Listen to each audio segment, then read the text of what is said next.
के चलते ही लॉकडाउन में फंसे लोगों के घर पहुंचने का सिलसिला शुरू हो गया। ऐसी ही एक स्पेशल ट्रेन 1200 लोगों को लेकर सुबह करीब 4:30 बजे बेंगलुरु से अगरतला पहुंची, जहां रेलवे स्टेशन पर पहले से ही तैयारियां पूरी कर ली गई थी। रेलवे पुलिस और प्रशासन के लोग हर कदम पर मदद करते दिखे।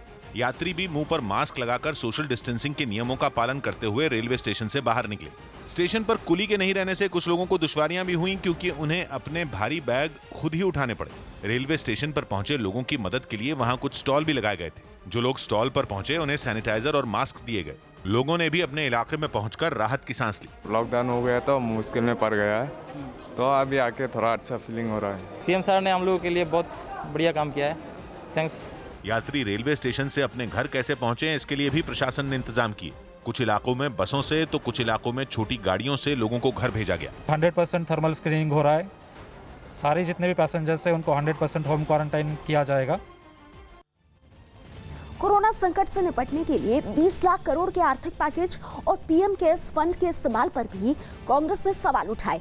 एक दिन पहले ही प्रधानमंत्री कार्यालय की ओर से ट्वीट करके कोरोना से लड़ाई के लिए पीएम केयर्स फंड से 3100 करोड़ रुपए जारी किए जाने का ऐलान किया गया था, जिस पर पूर्व वित्त मंत्री पी चिदम्बरम ने हिंदी, अंग्रेजी और तमिल भाषा में ट्वीट करके आरोप लगाया कि पीएम केयर्स फंड से मजदूरों के नाम पर 1000 करोड़ रुपए जारी किए गए।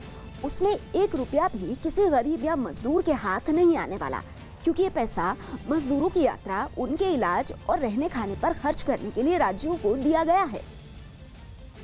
भाजपा केंद्रीय सरकार को सीधा उत्तर देना चाहिए कि 20 लाख करोड़ रुपए से क्या लोगों के हाथ में पैसा जा रहा है?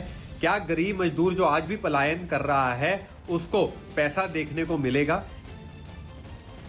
इन सवालों पर बीजेपी भड़क गई और उसने कांग्रेस की सोच को नकारात्मक राजनीति की मिसाल बताया।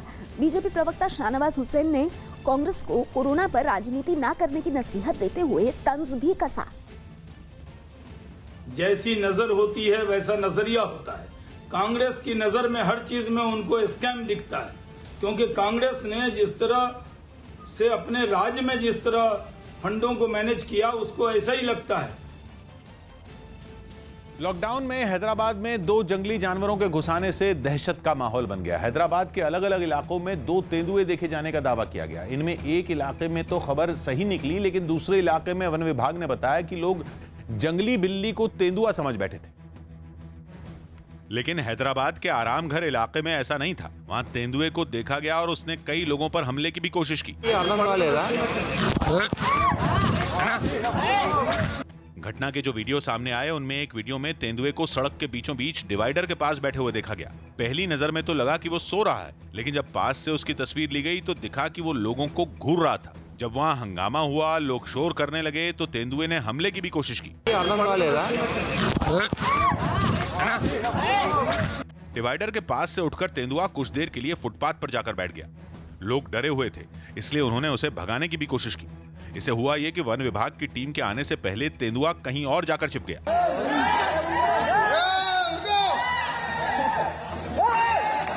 तेंदुए के हमले में एक आदमी भी घायल हो गया। उसके शरीर पर कई जगह चोटें आईं। तेंदुए को पकड़ने के लिए वन विभाग की तरफ से तलाशी अभियान भी चलाया गया। और कुछ इसी तरह की अफरा तफरी हैदराबाद के गोलकोंडा इलाके में भी बनी रही। वहां एक रिहायशी इलाके में लोगों ने तेंदुए के घुसाने का दावा किया और उसके कुछ वीडियो भी जारी किए गए। इनमें एक वीडियो में तो यही लगा कि इलाके में तेंदुआ घुस आया है। इसकी खबर जब वन विभाग और पुलिस को मिली तो वो इलाके में पहुंच गए। भीड़ को पीछे हटाने के लिए पुलिस को लाठीचार्ज भी करना पड़ा।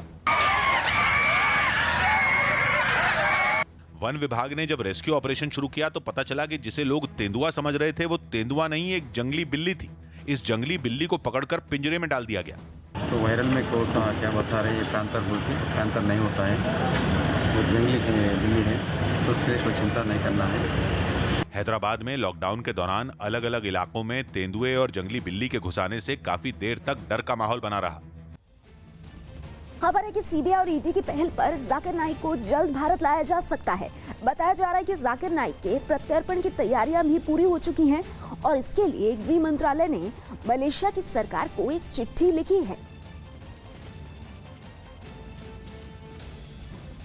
लॉकडाउन में ट्रेनें चलने लगी हैं, लेकिन इस बीच रेलवे की एक बड़ी लापरवाही सामने आई है। न्यूज़ 18 को मिली जानकारी के मुताबिक नई दिल्ली से बेंगलुरु जा रही एक ट्रेन में 5 यात्री बिना टिकट के पकड़े गए, जिसके बाद रेलवे ने इन लोगों से नियमों के तहत करीब 32,000 रुपए का जुर्माना वसूला। बताया गया कि इन सभी लोगों ने ऑनलाइन कंफर्म टिकट बुक करवाई थी, लेकिन किसी वजह से उनकी ये टिकट रद्द हो गई, जिसके बाद इन सभी को उत्तर प्रदेश के झांसी रेलवे स्टेशन पर जांच के दौरान पकड़ लिया गया। हालांकि इन लोगों का कंफर्म टिकट कैसे रद्द हुआ, इस पर रेलवे ने कोई जानकारी नहीं दी।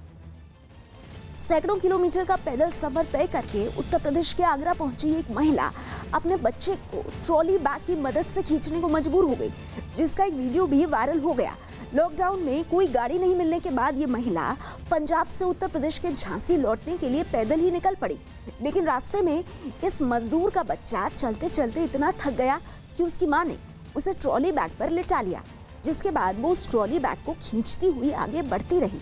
इस ट्रॉली बैग में वो अपना सामान लेकर गांव लौट रही थी, लेकिन बच्चे की थकान देखकर उसने उसे भी ट्रॉली बैग पर लिटा लिया। बच्चा इतना थक चुका था कि वो उसी पर सो भी गया। न्यूजीलैंड में हालात सुधरने के बाद वहां की सरकार ने लॉकडाउन की वजह से लगी ज्यादातर पाबंदियां खत्म कर दी। रोक हटने के बाद शॉपिंग मॉल, बाजार और रेस्टोरेंट एक बार फिर खोल दिए गए, जिसके बाद क्राइस्टचर्च शहर की सड़कों पर पहले की ही तरह रौनक दिखाई दी। कई दिनों बाद लोग अपने बच्चों को स्कूलों में छोड़ने जाते दिखे। इस मौके पर सभी लोग काफी खुश नजर आए। Absolutely delightful. You know, this is what schools are about, the chatter and the energy of the girls, smiles all around. पार्कों में एक बार फिर लोगों की भीड़ नजर आई। बच्चे वहां दोबारा खेलते और मौज मस्ती करते दिखाई दिए। कई रेस्टोरेंट में भी पहले की ही तरह चहल पहल दिखी। कई दिनों बाद घरों से बाहर निकले लोग वहां अपने परिवार वालों के साथ खाते पीते दिखाई दिए। खाने पीने की चीजों के अलावा न्यूजीलैंड के कई शॉपिंग मॉल में भी रौनक लौटती नजर आई।